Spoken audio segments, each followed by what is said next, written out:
આજે ખરેખર તમે લોકોએ સાબિત કરી દીધું છે કે હવે માંગરોળ વિધાનસભા પણ પરિવર્તન ઈચ્છે છે। ત્યારે હું કહેવા માંગુ છું, तुमको क्या लगता था मांगरोळ में नहीं आएंगे? तुमको क्या लगता था मांगरोळ में नहीं आएंगे? जब तक तोड़ेंगे नहीं तब तक छोड़ेंगे नहीं।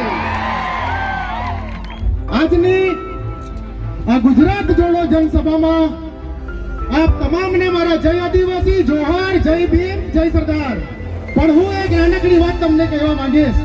અમે આપ તમામ જાણતા હશો કે થોડા સમય પહેલા એક વિધાનસભાની પેટા ચૂંટણીનું આયોજન થયેલ હતું અને એ વિધાનસભાની પેટા ચૂંટણી વિસાવદર ખાતે હતી અને આપ તમામ જાણતા હશો કે ત્યાં ધારાસભ્ય કોણ છે? ગોપાલભાઈ ઇટલે સાહેબ છે ને।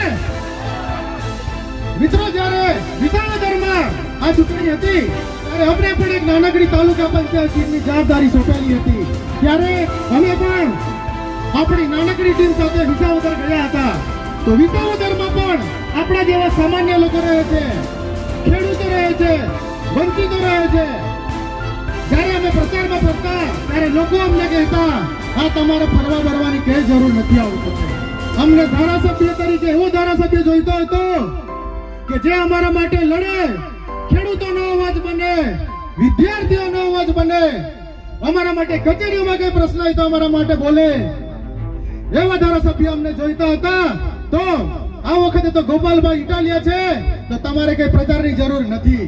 મિત્રો, અમે રહેવાનું તો જુનાગઢ રહેતા અને જુનાગઢ થી સવારે વિસાવદર જવા નીકળતા તો 10 થી 15 આ ભારતીય જનતા પાર્ટીના નારાયણજી ગેંગવાળાના ધારાસભ્ય અમને રસ્તે મળતા। એમાં તો 2 થી 3 એવા હોય કે જે કેબિનેટ મંત્રી હોય અને રાજ્ય કક્ષાના મંત્રી હોય। ત્યારે વિસાવદરમાં આપણા જેવી સામાન્ય લોકોની પ્રજા છે, ખેડૂતો છે અને એ સામાન્ય લોકોએ જ્યારે વિચાર લીધેલું હતું કે આ વખતે ધારાસભ્ય તરીકે અમને ગોપાલભાઈ જોઈએ, ત્યારે મિત્રો ગોપાલભાઈને ખૂબ સારી બહુમતીથી તેમણે ત્યાં વિજેતા કર્યા। આ તાકાત કોની છે? સામાન્ય લોકોની તાકાત છે કે નહીં? છે ને? એ જ રીતે હું તમને કહેવા માંગુ છું કે 2022 નું જ્યારે વિધાનસભાનું ઇલેક્શન હતું એની પહેલા પણ આપણા લોકલાડીલા ધારાસભ્ય એવા ચૈતરભાઈ વસાવા, ડેડિયાપાડાની જનતા હોય કે આદિવાસી સમાજ અને ઉમરગામથી અંબાજી સુધીના પટ્ટામાં આદિવાસી સમાજનો અવાજ બનતા હતા, અહીંના સ્થાનિક લોકોનો અવાજ બનતા હતા। કચેરીઓમાં કઈ પણ પ્રશ્ન હોય તો એમના માટે બોલતા હતા। પોલીસ સ્ટેશને તમે અડધી રાત્રે ફોન કરો તો ચૈતરભાઈ તો હાજર રહેતા હતા। ત્યારે કઈ પણ ડેડિયાપાડામાં પણ આપણા જેવા જ આદિવાસી લોકો વસે છે। ત્યારે 2022માં પણ એ લોકોએ વિચારી લીધેલું હતું કે આ વખતે આપણે ધારાસભ્ય તરીકે જોઈએ તો ચૈતરભાઈ વસાવા જ જોઈએ। ત્યારે આ 2022 ના ઇલેક્શનમાં ચૈતરભાઈને તઈને લોકોએ 40,000 ની લીડથી વિજેતા કર્યા।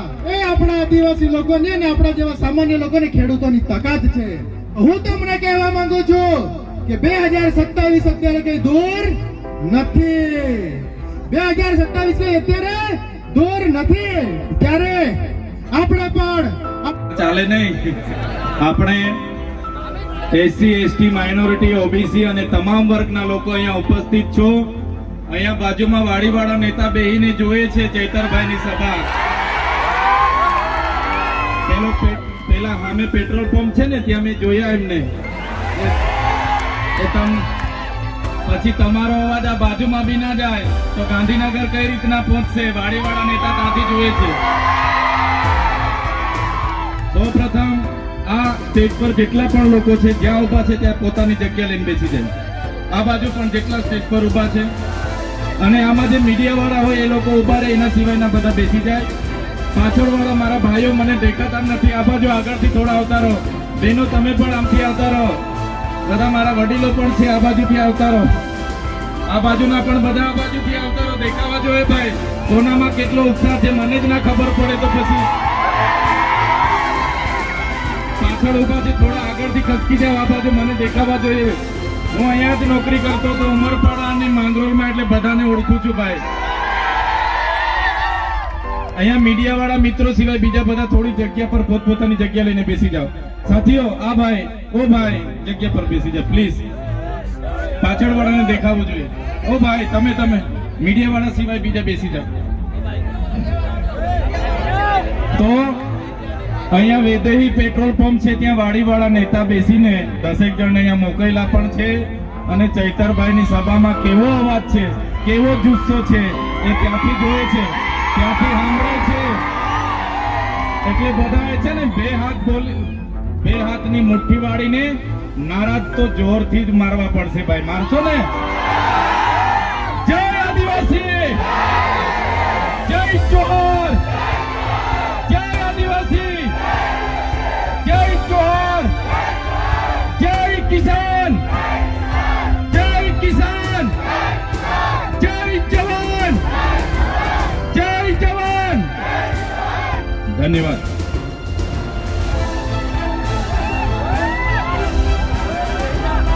બેસી જાઓ, બેસી જાઓ, જગ્યા લઈ લો બધા પોતપોતાની. અહીંયા બેસી જાઓ ભાઈ, તમે ઉભા છો, મીડિયા વાળા સિવાય બીજા બધા બેસી જાઓ.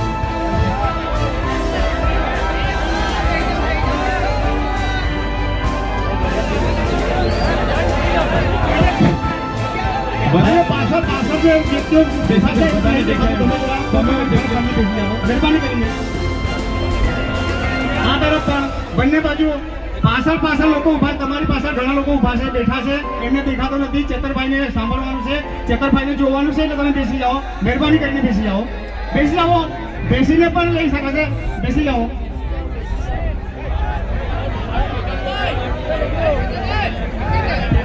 મીડિયા મિત્રો સિવાય બીજા જેટલા પણ જોવાનીઓ છે એમને વિનંતી છે કે બેસી જાઓ.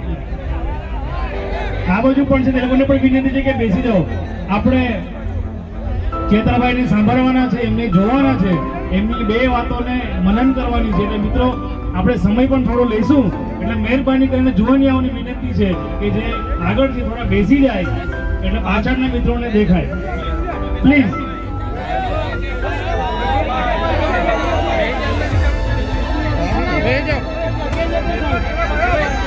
બેસી જાઓ.